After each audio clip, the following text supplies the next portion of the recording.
당신이 몰랐던 이야기, 오늘은 웬똥오밥 인도에 대한 이야기입니다. 인구 수일이 0토7위, GDP 4위, 자타공인 IT 강국이자 중국, 일본과 함께 아시아 우주 개발을 선도하는 미국, 러시아, 중국에 이어 우주 도킹 기술을 보유한 네 번째 국가, 카르텔이라는 말이 돌 정도로 미국 대기업의 CEO 자리들을 싹쓸이 중인 신흥강대국 인도입니다. 미친 교육열을 기반으로 이공계 천재들이 탄생하는 나라이기도 하죠. 동시에 항생제도 안 듣는 슈퍼 박테리아의 국가, 왼손으로는 똥, 오른손으로는 밥을 먹는, 근데 요리는 왼손도 쓰는 왼똥 오밥의 나라, 1년에 약 30만의 에이즈 환자가 병원에서 재사용된 주사기로 전염되는 나라, 길거리에는 쓰레기가 널려있고 악취가 진동하고 길거리에서 똥을 누는 나라, 길거리 음식을 먹으러 갔다가 인도보다 못살고 1인당 GDP도 낮은 아프리카 출신이 위생에 깜짝 놀라는 나라, 방심하고 아무 물이나 마셨다가는 바로 설사와 마주하게 되는 나라, 평균 수명이 낮은 이유 중 가장 큰 부분을 차지하는 게 비위생적인 환경, 그리고 이 환경으로 인한 전염병인 나라가 인도죠. 당장 인도 길거리 음식, 인도 위생 등 검색만 하면 여행 유튜버들이 올린 충격적인 영상이 쫙 뜹니다. 영어로 검색해도 마찬가지고요. 왜 인도의 위생이 개판인가 라고 했을 때 당장 떠오르는 게 빈부격차와 1인당 GDP입니다. 인도 전체의 경제 규모는 4위라고 해도 1인당 GDP는 136위로 이란과 이집트, 앙골라보다도 낮고 캄보디아, 방글라데시와 비슷한 수준이거든요. 여기다 빈부격차까지 심해서 하층민들은 더 힘들고요. 하지만 길거리 음식 먹으러 갔다가 인도보다 못살고 1인당 GDP도 낮은 아프리카 출신이 위생에 깜짝 놀라는 나라라는 말에서 알 수 있듯 인도는 소득 수준이 비슷한 나라들과 비교해도 위생이 개판입니다. 만약 소득 수준과 위생이 일치했다면 국제적으로 인도의 위생이 주목받지는 않았을 테죠. 우리는 그냥 영상으로 아니 이 정도라고 하면서 보는 게 다지만 인도의 위생은 연구 대상이기도 하거든요. 즉 인도의 위생 문제는 단순히 가난해서 더럽다가 아니라는 말입니다. 국제성장센터 IGC는 인도의 야외 배변과 관련해 연구를 진행했는데 156개의 개발도상국을 대상으로 연구를 진행한 결과 인도는 이상하리 많지 야외 배변 비율이 높았습니다. 인도보다 국가도 개인도 가난한 방글라데시도 인도보다 위생이 나았죠. 뒤에서 더 자세히 나올 테지만 아시다시피 인도에서는 힌두교가 인구의 80%를 차지하는 주류 종교입니다. 인도 인구의 약 14%만이 무슬림인데 재밌는 건 평균적으로 인도 내에서 무슬림이 더 빈곤하지만 반대로 야외 배변율은 낮고 화장실 보급과 사용률도 높고 위생도 더 좋게 나왔다는 것이죠. 쿼라라고 우리나라로 치면 지식인 같은 사이트가 있는데 인도는 왜 더럽냐는 질문들에 인도인들이 답변을 단 것들을 쭉 보면 이런 내용들도 있습니다. 조금 부끄럽지만 진실을 말하자면 우리는 도로변이 쓰레기통이고 벽이 소변기라고 생각한다. 위생을 신경 쓰지 않는 것처럼 보이기도 하지만 꼭 그렇지만도 않다. 길거리는 몰라도 집은 항상 깨끗하며 외국에서는 지정된 장소에 쓰레기를 잘 버린다. 인도에서 우리가 이러는 가장 큰 이유는 생각 때문이다. 우리는 세금을 내는 사람이고 청소부가 돈을 받고 청소를 하기 때문에 길거리의 청소는 우리가 할 일이 아니라고 생각한다. 인도인의 90%가 청소를 남의 일로 생각한다. 만약 공공장소에서 청결을 실천하려 한다면 친구들은 당신을 놀릴 것이다. 모두가 이렇기에 바꿀 이유도 느끼지 못한다. 인도의 위생이 연구 대상이자 비슷한 소득 수준에 심지어 더 못 사는 곳과 비교해도 뒤처진다는 것만 봐도 알 수 있듯, 그리고 인도인의 답변에서 알 수 있듯 인도의 위생 문제는 단순히 가난해서 더럽다로 설명되지 않습니다. 인도의 위생 문제는 경제, 인프라 문제와 더불어 문화적, 종교적, 사회적 문제, 그리고 의식과 행동, 양식에 불이 박혀 있는 것들이 문제죠.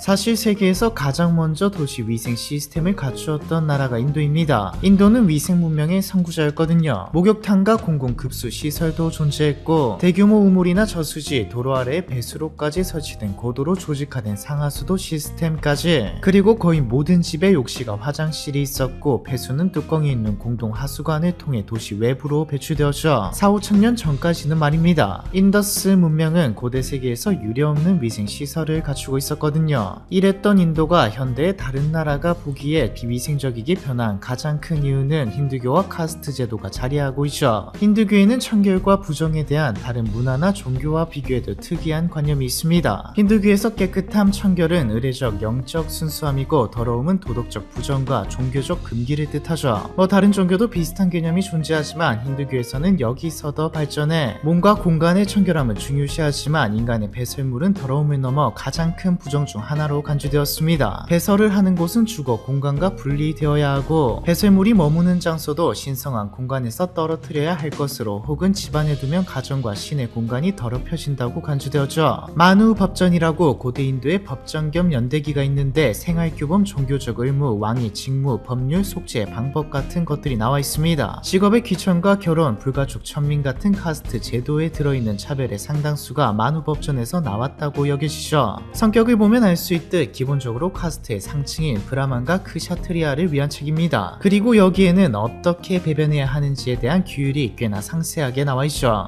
해와 불, 신성한 대상이나 사람을 향해 배설하지 말라. 자기 집에서 멀리 떨어진 곳에서 대소변을 보아라. 배출한 오물은 주거지에서 멀리 치워야 한다. 카스트의 상층들은 가르침에 따라 행했고 하층에 위치한 사람들은 그걸 보고 따라하면서 이건 그대로 인도 사회의 관습으로 자리 잡았죠. 실제로 왜 화장실을 집에 짓지 않느냐고 물었을 때 많이 나오는 대답이 집 가까이에 그런 더러운 것을 두면 부정하다고요. 그럼 집에서 좀 떨어진 곳에 화장실을 지으면 되지 않나? 집 외부에 화장실을 지으려면 땅이 있어야 하는데 이것부터가 난관이고 더 큰 문제는 똥을 누가 치우냐는 거죠. 인분 자체가 불결한 것이기 때문에 똥을 치우는 일은 카스트의 최하층에 위치한 이들이 하던 일입니다. 똥을 치우는 행위 자체가 불결한 일이기 때문에 화장실을 지으면 가족 중 누군가 가서 치워야 하니 안 짓는 거죠. 그럼 공중 화장실은 왜 안 가냐? 똥은 불결한 것인데 이 사람 저 사람 와서 불결한 것을 배출하고 가는 장소는 당연히 불결한 곳이니까요. 지금까지도 종교적인 이유로 이러는 사람들도 간혹 있긴 하지만 대부분은 종교적 이유 때문은 아닙니다. 집안에는 화장실을 두면 안 되는 게 종교로부터 시작해 관습으로 잡혔고 바깥에다 화장실을 둬도 똥을 치우는 건 최하층민들이나 하는 불결한 일이니 화장실 청소를 안 하게 되고 화장실 청소를 안 하니 화장실이 오히려 길거리보다 더러운 장소가 되고 이런 개념에서 공중 화장실, 간이 화장실도 더럽다고 생각하는 것이 쭉 지속되고 내려오면서 생각과 문화에 뿌리 박힌 거죠. 왼손에는 똥, 오른손에는 밥, 왼똥 오밥도 같은 맥락입니다. 사실 이건 어느 문화권이든 존재했는데 우리도 과거에 왼손잡이를 안 좋게 봤듯 인도에서도 왼손은 불결한 일상에서 쓰면 안 되는 것으로 치부되었습니다. 불결한 똥을 닦는 건 불결한 왼손으로 닦아야 하죠. 휴지도 잘 안 쓰는데 그 싸고 나면 묻어 있잖아요. 몸은 깨끗이 해야 하니까 불결한 걸 씻어내야 하는데 물은 청결한 것이니까 물로 씻어내는 거죠. 휴지는 오히려 뒤처리가 제대로 안 된다고 생각합니다. 수요가 없어서 그런지 왜인지 휴지가 엄청 비싸기도 하고요. 밥을 오른손으로 먹는 것처럼 물론 요리할 때도 왼손은 최대한 피합니다. 하지만 그 어쩔 수 없다고 해야 하나 왼손도 쓰는 경우를 볼 수 있는데 손톱의 색이 조금 다르다면 먹으면 안 되겠죠. 뭐 화장실이야 이런 이유가 있는 건 알겠는데 그럼 길거리는 왜 더럽냐? 앞서 나온 주거지에서 멀리 치워야 한다. 가정과 시내 공간이 더럽혀진다라는 말에서 느껴지듯 사적 공간과 공적 공간에 대한 위생 개념 자체가 다릅니다. 인도가 더러운 이유는 인도인이 너무 깨끗해서이다. 이건 다른 나라에서 낸 기사가 아니라 인도 언론이 낸 기사죠. 여기서 너무 깨끗하다는 건 집안만 깨끗하게 한다는 말입니다. 뭐 엄청나게 깨끗한 것도 아니지만 자기 집은 그래도 말끔히 치우고 바닥도 닦지마. 청소 과정에서 나오는 쓰레기는 일말의 주저없이 바로 창밖이나 길거리에 던지죠. 집안의 청결은 자신의 체면과 관련된 일이지만 주거지에는 불결한 게 있으면 안 되지만 길거리는 뭐 내가 알 바냐라는 거죠. 즉 길거리에 쓰레기를 버리는 건 체면이 깎이는 부끄러운 일이 아니라는 겁니다. 이게 더 발전해서 자랑스러워 하기도 하죠. 인도 영상을 보면 가끔 댓글에 강한 자만이 살아남는 인도 사람들이 저걸 먹어도 멀쩡한 건 멀쩡하지 않은 이들은 살아남지 못했기 때문이라는 댓글이 보입니다. 해외도 비슷한 느낌의 댓글들이 있고 이걸 인도 사람들도 보죠. 이게 약간 터프하다, 강하다로 발전하면서 뭐랄까 그 요즘 유행하는 테토남처럼 우리는 면역력 강한 상남자다, 더러운 환경을 태연히 버티는 게 강인한 것이다, 뭐 이런 느낌입니다. 그리고 여기도 카스트의 잔재가 남아있는 게 청소는 천한자의 몫이거든요. 인도 정부도 이 문제를 모르는 게 아닙니다. 2014년 모디 총리가 인도 전역에 화장실 1억 개를 짓고 깨끗한 나라로 만들겠다며 클린 인디아 프로젝트를 선포했는데 특히 여성들에게 환호를 받았죠. 노상 배변을 하다가 성폭력에 노출되는 사건이 한두 개가 아니거든요. 하지만 인도의 위생은 여전히 심각한 수준입니다. 과거보다 조금 나아졌다고는 하지만 인프라도 부족하고 인식도 개선된 게 없거든요. 뭄바이의 공중 화장실 중 70% 이상은 비위생적으로 방치되어 있고 여전히 쓰레기는 넘쳐나서 비가 올 때마다 배수로는 꽉 막힙니다. 이걸 직접 들어가서 치우는 건 카스트는 사라졌지만 여전히 최하층에 머물러 있는 불가촉 천민 출신들이고요. 공중위생이 갖추어지려면 인프라와 인식 개선 두 가지가 모두 갖추어져야 합니다. 인도는 현재 두 가지 모두 부족한 상황이기에 더러운 것이죠. 사실 인프라는 도시부터 한다고 해도 워낙 넓기도 하고 돈도 시간도 많이 드는 작업입니다. 그리고 인식 개선을 못하면 생각을 바꾸지 못한다면 다 지어놔도 똑같은 같은 일이 반복될 게 뻔하죠. 아무래도 교육이 이루어지고 교육받은 세대가 사회에 나오게 되는 한 세대는 건너뛰어야 위생에 진전이 있을 수 있지 않을까 싶네요. 길거리 음식의 위생이 안 좋은 것도 결국 위생 교육이 안 된 것이니까요. 교육을 받고 위생이 안 좋은 음식에 대한 수요가 없어지면 자연스럽게 전체적인 위생이 올라갈 겁니다. 웬똥오밥 인도 위생에 대한 이야기, 이번 편은 여기까지입니다.